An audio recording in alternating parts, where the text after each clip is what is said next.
My dear students, today we are going to study about the uses of capacitors and the combination of capacitors.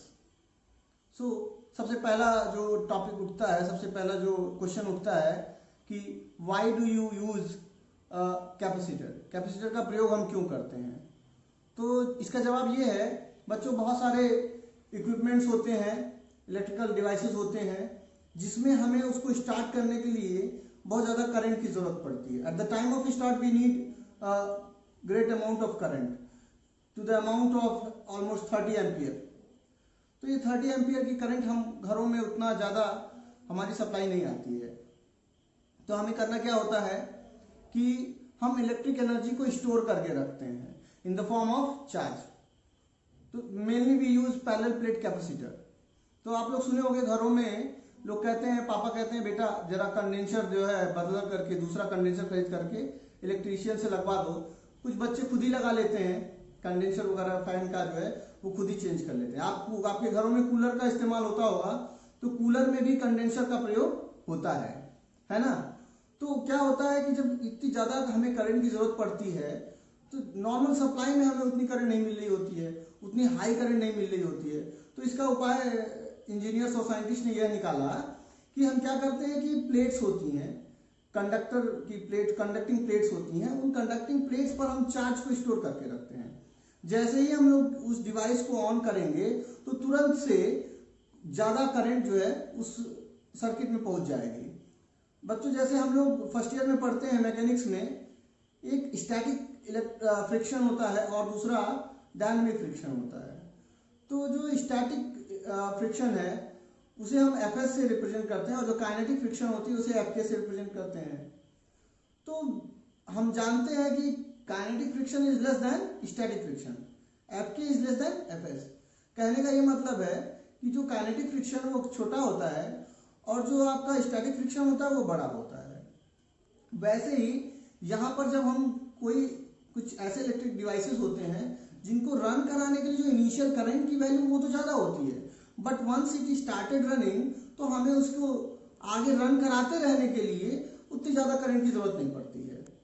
तो जैसे आपका fan है, Tullu pump आपके घरों में यूज होता है, बहुत सारे इलेक्ट्रिकल मोटर्स होते हैं, और इवन आपकी जो कैमरे की फ्लैश होती है ये भी हमारी क्या होती है, कैपेसिटर्स के थ्रू ही रन होती है। अचानक से बहुत ज़्यादा लाइट हमारी आंखों के ऊपर जो आती है, कैमरा तो हम सब यूज करते हैं तो हम जानते भी हैं, अचानक से जो फ्लैश वाली लाइट आती है, उसमें फ्लैश का मोबाइल्स में ऑप्शन होता है ना, जो फ्लैश वाली लाइट आती है वो भी वहां पर भी हम कैपेसिटर्स का ही इस्तेमाल करते हैं।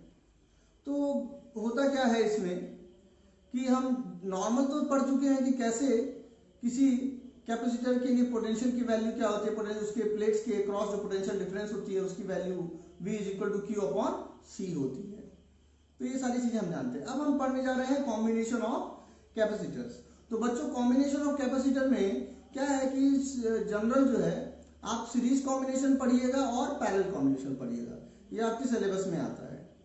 बट ये सीरीज और पैरेलल कॉम्बिनेशन का यूज कर लेते हैं तो एक मिक्स्ड कॉम्बिनेशन भी बनता है। तो ये 3 तरह के कॉम्बिनेशन होते हैं। इसमें हम सबसे पहले पढ़ेंगे सीरीज कॉम्बिनेशन, फिर पैरेलल कॉम्बिनेशन पढ़ेंगे, फिर हम पढ़ेंगे कैसे सीरीज कॉम्बिनेशन और पैरेलल कॉम्बिनेशन के बेस्ड जो क्वेश्चंस हैं उनको कैसे सॉल्व करें। फिर जो हम सीरीज कॉम्बिनेशन पे बेस्ड क्वेश्चंस, पैरेलल कॉम्बिनेशन पर बेस्ड क्वेश्चंस जो सॉल्व करेंगे, उसके आगे हम क्या करेंगे, इन दोनों की कॉम्बिनेशन यानी मिक्स कॉम्बिनेशन के प्रॉब्लम्स भी सॉल्व कर सकते हैं on the basis of series combination and parallel combination. Okay, अगर आप नोट्स बनाना चाहें तो यहाँ से देख करके आप नोट्स बना सकते हैं। तो क्या है कि जो मैं अभी बताया हूँ उसी का ये नोट्स है। Few electric devices require high current to start its operation. Example है flash of camera, fan, tool pump, electric motor. तो ये रन करने के लिए ऑलमोस्ट 30 एम्पियर की जो करंट जरूरत पड़ती है, पर जो नॉर्मल सप्लाई होती है वो लगभग 5 एम्पियर की होती है। We use a device called capacitor to get this high amount of current. What is a capacitor? It stores electrical energy in the form of charge. What is its use? It is used to supply high current momentarily. Okay students,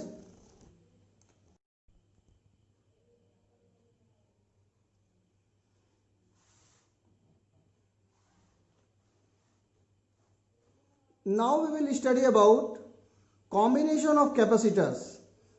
जो मैं आपको बता चुका हूं कि series combination होता है, parallel combination होता है और mixed combination. In series combination we have suppose 3 capacitors. तो the plate of one capacitor is connected to the plate of other capacitor directly. The second plate of the second capacitor is connected to the first plate of the third capacitor. ऐसे ही अगर आगे भी capacitors हम लोग connect करते जाएं, एक प्लेट की एक कैपेसिटर की एक प्लेट को दूसरे कैपेसिटर की पहली प्लेट से, फिर दूसरे कैपेसिटर की दूसरी प्लेट को तीसरे कैपेसिटर की पहली प्लेट से, ऐसे ही तीसरे कैपेसिटर की दूसरी प्लेट को चौथे कैपेसिटर की पहली प्लेट से, फिर चौथे कैपेसिटर की दूसरी प्लेट को पांचवें कैपेसिटर की पहली प्लेट से। इस तरह से अगर कनेक्ट करते जाएं तो यह कॉम्बिनेशन हमारा कहलाता है सीरीज कॉम्बिनेशन। आइए हम फॉर्मूला डिराइव करते हैं। तो देखिए बच्चों, सपोज कर लीजिए कि ये 3 कैपेसिटर्स हैं जो सीरीज में कनेक्ट किए गए हैं और इनसे कनेक्ट की गई है एक V वोल्ट की बैटरी। तो सपोज करते हैं कि पहले कैपेसिटर का कैपेसिटेंस है C1, दूसरे का C2 और तीसरे का C3। मान लीजिए कि इस पर प्लस क्यू चार्ज आया। ये वाली जो प्लेट है यह बैटरी के पॉजिटिव टर्मिनल से कनेक्टेड है। तो इस पर कोई चार्ज आ गया प्लस क्यू का, अगर तो उतना ही चार्ज आएगा निगेटिव में दूसरी प्लेट पर, क्योंकि पहले भी इस पर जो नेट चार्ज था वो 0 था जब बैटरी नहीं कनेक्ट थी। बैटरी कनेक्ट होने के बाद भी इस पर जो नेट चार्ज रहेगा वो 0 रहेगा। जैसे इस पर अगर प्लस क्यू है तो इस पर उतना इंड्यूस हो गया माइनस क्यू, फिर इस पर भी प्लस क्यू है तो इस पर, अब इस पर माइनस क्यू तो इधर कितना आ जाएगा चार्ज, प्लस क्यू। फिर इस पर माइनस क्यू आ जाएगा तो इस पर भी नेट चार्ज 0। इसी तरह से इस पर माइनस क्यू था तो इस पर प्लस क्यू आएगा और इस पर माइनस क्यू आ जाएगा और नेट चार्ज C3 पर भी 0 हो गया। तो charge is same in the series combination. ये हमको याद रखना है कि सीरीज कॉम्बिनेशन के अंदर में चार्ज सेम होता है। ठीक है, ध्यान रखिए बच्चों, सीरीज कॉम्बिनेशन में अगर कैपेसिटर्स जुड़े हों तो उन सभी कैपेसिटर्स पर चार्ज जो होगा वो सेम आएगा।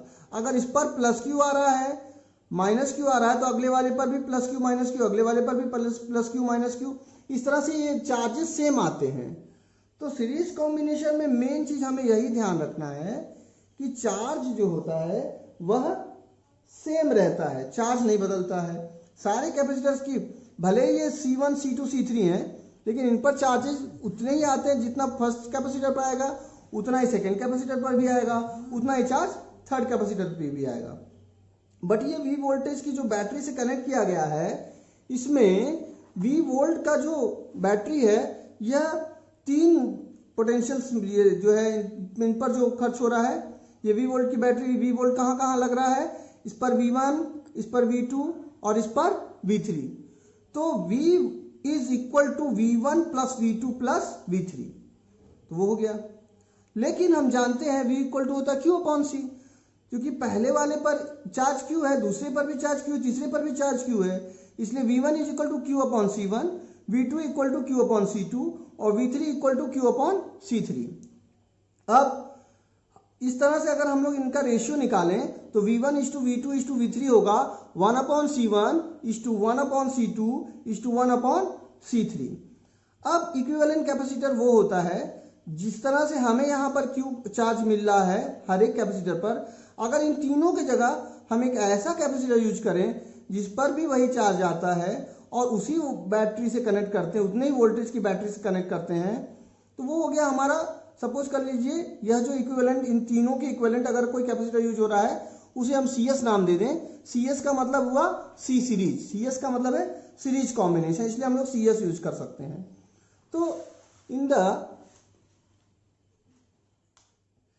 Equivalent circuit voltage V can be written as Q upon CS। ठीक है, जैसे यहां पर वोल्टेजेस जो हम लिख रहे थे V1 is equal to Q upon C1, V2 equal to Q upon C2, V3 equal to Q upon C3।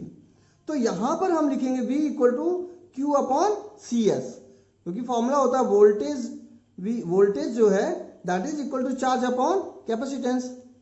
तो ये हो गया। तो इस तरह से V upon V equal to Q upon C S आ जाएगा। V इक्वल टू आ गया, V इक्वल टू है हमारा Q अपॉन सी एस। लेकिन हम पहले इक्वेशन में कह रहे हैं कि V equal to V1 plus V2 plus V3, तो V की जगह हम रखेंगे Q अपॉन सी एस और V1 की जगह रखेंगे Q अपॉन C1, V2 की जगह Q अपॉन C2 और V3 की जगह Q अपॉन C3। इस तरह से Q सब में से कैंसिल हो जाएगा और आ जाएगा 1 upon C series is equal to 1 upon C1 plus 1 upon C2 plus 1 upon C3। अब अगर हम सिर्फ दो कैपेसिटर्स को कनेक्ट करें, सिर्फ दो capacitor, for two capacitors connected in series, उस समय हम लिख सकते हैं 1 upon C series is equal to 1 upon C1 plus 1 upon C2। अब अगर एलसीएम लेंगे तो ये आ जाएगा C1 C2 और यहाँ आएगा C1 प्लस C2, तो 1 अपॉन सी सीरीज, तो इससे आएगा C series equal to C1 C2 upon C1 plus C2। C series is equal to C1 C2 upon C1 plus C2, ये आ गया। अब अगर C1 और C2 इक्वल हो, C1 if C1 is equal to C2 equal to C, तो हम लिख सकते हैं C series equal to C into C upon C plus C, therefore C square upon 2C, it comes out to be C by 2। तो बच्चों इस तरह से ये फार्मूला आपको याद रखना है सीरीज कॉम्बिनेशन का। Now moving to the parallel combination of resistors. आओ देखते हैं पैरेलल कॉम्बिनेशन में क्या होता है। ठीक है, तो पैरेलल कॉम्बिनेशन में क्या होता है कि दो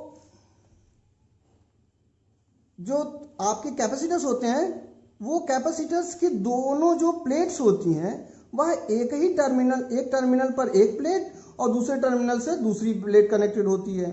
फिर हमारा दूसरा कैपेसिटर है, उसकी भी पहली प्लेट एक पहले टर्मिनल से और दूसरी प्लेट दूसरे टर्मिनल से। तीसरा भी कैपेसिटर है, उसकी भी पहली प्लेट पहले टर्मिनल से और दूसरी प्लेट दूसरे टर्मिनल से कनेक्टेड होती है। और ये जो अरेंजमेंट है, इसको सपोज कर लीजिए हम लोग V वोल्ट की बैटरी से पहला टर्मिनल जोड़ देते हैं, बैटरी का पॉजिटिव टर्मिनल पहले टर्मिनल से यहाँ पर सर्किट के पहले टर्मिनल से, और बैटरी का दूसरा टर्मिनल यहाँ दूसरे एंड पर यहाँ ला करके कनेक्ट कर देते हैं।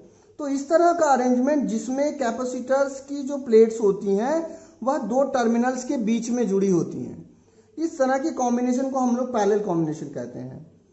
पैरेलल कॉम्बिनेशन में मेन बात ये होती है कि देखिए बच्चों, चाहे ये वाला कैपेसिटर है C1, ये भी अगर इस टर्मिनल को हम A और इस टर्मिनल को हम B कह दें, तो पहले जो कैपेसिटर है उसके दोनों एंड्स जो हैं, दोनों प्लेट्स वह A और B के बीच में है।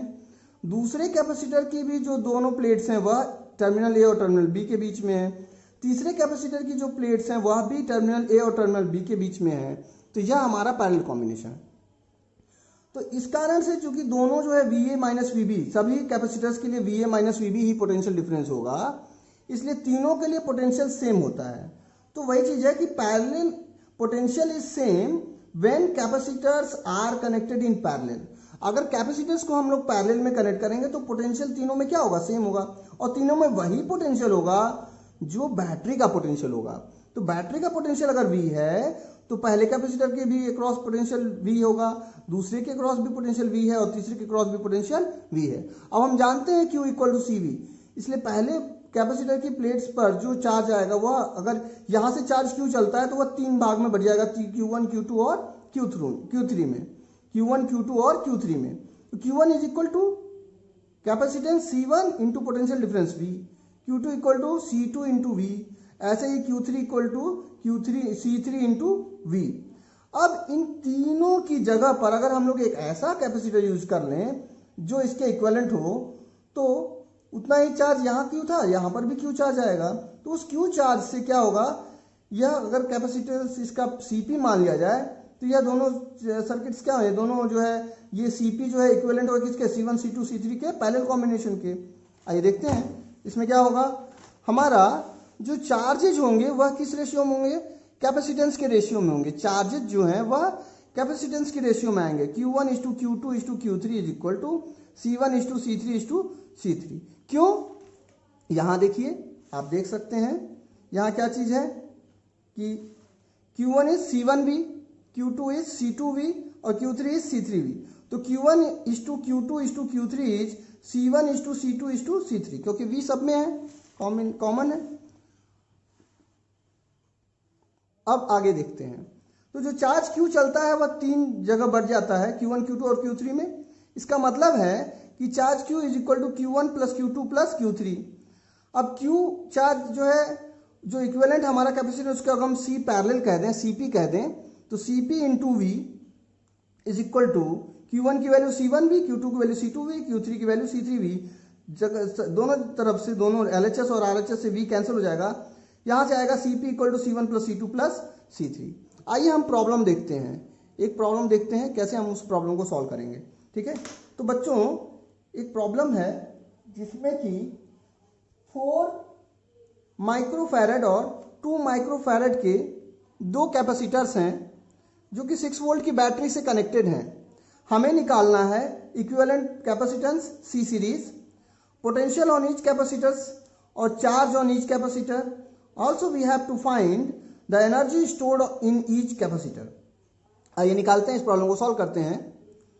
तो देखिए, हम पढ़े हैं कि C series is equal to, हम पढ़े हैं कि C series is equal to C1 C2 upon C1 plus C2। तो C1 की वैल्यू कितनी है, 4 माइक्रोफैरड रख दिया। C2 की वैल्यू कितनी है, 2 माइक्रोफैरड, तो 4 इंटू 10 टू पावर माइनस 6, क्योंकि माइक्रो की वैल्यू होती है 10 टू पावर माइनस 6, तो 4 into 10 to power minus 6 into 2 into 10 to power minus 6 upon 4 into 10 to power minus 6 plus 2 into 10 to power minus 6। तो अगर हम देखेंगे ध्यान से, हम अगर इसे सॉल्व करें तो 4 into 10 to power minus 6 into 2 into 10 to the power minus 6, तो 4 टू जा 8 और 10 to power minus 6 into 10 to power minus 6 10 to power minus 12 upon 4 into 10 to power minus 6 plus 2 into 10 to power minus 6 is equal to 6 into 10 to power minus 6। Now we get 4/3 microfarad on solving. Now we solve that we got this C series as 4/3 microfarad. So potential on 4/3 microfarad equivalent capacitor is equal to 6 volt. देखो बच्चों, यहाँ पर जो हमारा ये 4/3 microfarad ये जो equivalent capacitance आ रहा है, यह कनेक्ट है किससे, 6 वोल्ट की बैटरी से। तो हम देख लेंगे कि कितना चार्ज Q और प्लस कैपिटल प्लस Q और माइनस कैपिटल Q, ये कितनी वैल्यू होगी इसकी, आओ देखते हैं। तो चार्ज ऑन C सीरीज, जो चार्ज होगा सीरीज पर, C सीरीज पर इक्विवेलेंट कैपेसिटेंस के ऊपर जो चार्ज होगा, वही चार्जेज उन इंडिविजुअल कैपेसिटर्स के ऊपर भी होगा। तो चार्ज ऑन CS और C series is equal to, Q equal to होता है हमारा CV, Q equal to C into V, Q equal to C into V, Q equal to C into V। तो C कितना है, 4/3 microfarad है ना, तो 4/3 इंटू 10 टू पावर माइनस 6। और वोल्टेज तो वही है, जो बैटरी है वो 6 वोल्ट की बैटरी है, तो 6 वोल्ट से हम मल्टीप्लाई कर देंगे, तो 4/3 into 10 to power minus 6 into 6 solve करेंगे तो 8 माइक्रो कूलाम। तो 8 माइक्रो कूलाम का चार्ज यह होगा हमारा किस पर, इस इक्विवेलेंट कैपेसिटर के ऊपर, 8 माइक्रोकूलम का charge. This is also the charge on each individual capacitors, यानी कि 4 माइक्रोफैरड वाले कैपेसिटर के ऊपर भी 8 माइक्रोकूलम का चार्ज होगा और 2 माइक्रोफैरड वाले के ऊपर भी 8 माइक्रोकूलम का चार्ज आएगा। आइए अब देखते हैं कि पोटेंशियल कितना होगा 4 माइक्रोफैरड वाले कैपेसिटर के ऊपर। तो हम जानते हैं V equal to Q upon C, तो चार्ज उसके ऊपर है 8 इंटू 10 टू पावर माइनस 6 और उसका कैपेसिटेंस है 4 into 10 to power minus 6। Solve करेंगे तो आएगा 2 वोल्ट। तो 4 माइक्रोफैरड वाले के ऊपर 2 वोल्ट का पोटेंशियल डिफरेंस है। और इसी तरह से पोटेंशियल हम निकालेंगे अगर 2 माइक्रोफैरड कैपेसिटर के क्रॉस, तो वो उसमें भी वही फॉर्मूला लगेगा, V equal to Q upon C। Q की वैल्यू 8 माइक्रोफैरड है, 8 माइक्रोकूलम है, तो 8 into 10 to power minus 6 coulomb, और V हमें निकालना है, तो Q अपॉन C, तो Q की value 8 into 10 to power minus 6 और C की वैल्यू है हमारा 2 इंटू 10 टू पावर माइनस 6, क्योंकि 2 माइक्रोफैरड के ऊपर निकाला इसलिए 2 इंटू 10 टू पावर माइनस 6 से हम लोग डिवाइड करेंगे। इसको सॉल्व करेंगे तो हमारा आएगा 4 वोल्ट। आगे बढ़ते हैं, एनर्जी स्टोर्ड देखते हैं। 4 माइक्रोफैरड वाले के ऊपर जो एनर्जी होगी, हम फॉर्मूला यूज कर सकते हैं हाफ CV स्क्वायर वाला। तो हाफ C की जगह 4 into 10 to power minus 6 into V। V इसके ऊपर जो वोल्टेज है वह 2 वोल्ट का है, तो 2 इंटू 2।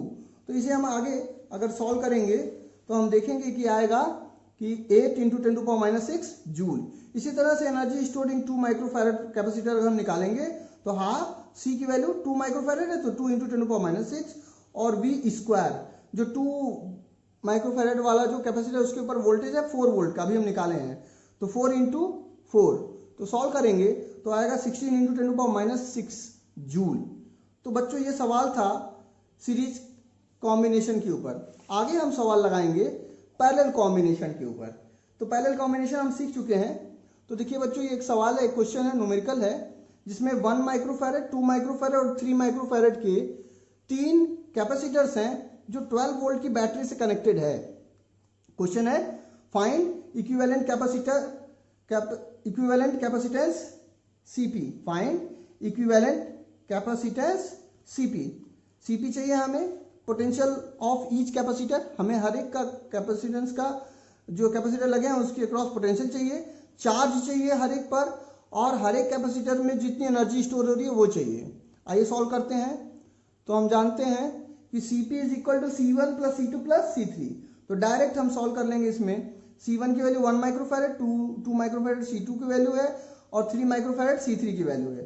तो हम ऐड करेंगे तो आ जाएगा 6 माइक्रोफैरड। तो C पैरेलल जो है या इक्विवेलेंट कैपेसिटेंस जो इस पैरेलल कॉम्बिनेशन का होगा वह होगा 6 microfarad. Potential of each capacitor is 12 volt. हर एक कैपेसिटर का जो पोटेंशियल है वह कितना है? 12 वोल्ट है, क्योंकि हर एक जो है 2 टर्मिनल्स के बीच में कनेक्टेड हैं और ये पैरेलल कॉम्बिनेशन है। और हम जानते हैं कि पैरेलल कॉम्बिनेशन में हर एक कैपेसिटर पर उतना ही पोटेंशियल डिफरेंस अप्लाई होता है जितना हम बैटरी का हमारा पोटेंशियल होगा। तो चार्ज अगर हम कैलकुलेट करें, charge on 1 microfarad capacitor is equal to Q equal to CV होता है। तो 1 माइक्रोफैरड Q की वैल्यू कितनी हो? चार्ज ऑन 1 माइक्रोफैरड कैपेसिटर, तो Q की वैल्यू चाहिए Q इक्वल टू CV। तो C की value 1 into 10 to power minus 6 जो कैपेसिटर्स की वैल्यू है 1 इंटू 10 टू पावर माइनस 6, और V की वैल्यू 12 वोल्ट। तो सॉल्व करेंगे तो आएगा 12 माइक्रोकूलम। इसी तरह से हम अगर 2 माइक्रोफैरड वाले कैपेसिटर के ऊपर चार्ज देखेंगे तो 2 माइक्रोफैरड यानी 2 इंटू 10 टू पावर माइनस 6, और वोल्टेज कनेक्टेड जो पोटेंशियल डिफरेंस है वह है 12 वोल्ट का। तो सॉल्व करेंगे तो आएगा 24 माइक्रोकूलम। इसी तरह से 3 माइक्रोफैरड वाले के ऊपर अगर हम लोग चार्ज कैलकुलेट करेंगे तो C इंटू V, C की वैल्यू है 3 माइक्रोफैरड यानी 3 इंटू 10 टू पावर माइनस 6, और V की वैल्यू है 12 वोल्ट। तो मल्टीप्लाई करेंगे, सॉल्व करेंगे तो आएगा 36 माइक्रोकूलम। ऐसे ही अगर हम लोग एनर्जी स्टोर्ड फाइंड करेंगे तो एनर्जी स्टोर्ड इन 1 माइक्रोफैरड कैपेसिटर, तो हाफ CV स्क्वायर। तो C की वैल्यू है 1 इंटू 10 टू पावर माइनस 6 और V की वैल्यू है 12, तो 12 इंटू 12 हो जाएगा हाफ CV स्क्वायर में। V स्क्वायर करेंगे तो 12 इंटू 12। सॉल्व करेंगे आएगा 72 into 10 to power minus 6 joule. इसी तरह से हम energy stored in 2 microfarad capacitor और energy stored in 3 microfarad capacitor भी हम लोग निकाल सकते हैं, और सॉल्व करेंगे तो इस तरह से आएगा। आप चाहिए तो पॉज करके आप इस क्वेश्चन को सॉल्व करके आंसर अपना मैच करा सकते हैं। बच्चों, वीडियो पसंद आए तो चैनल को लाइक और सब्सक्राइब जरूर कीजिए।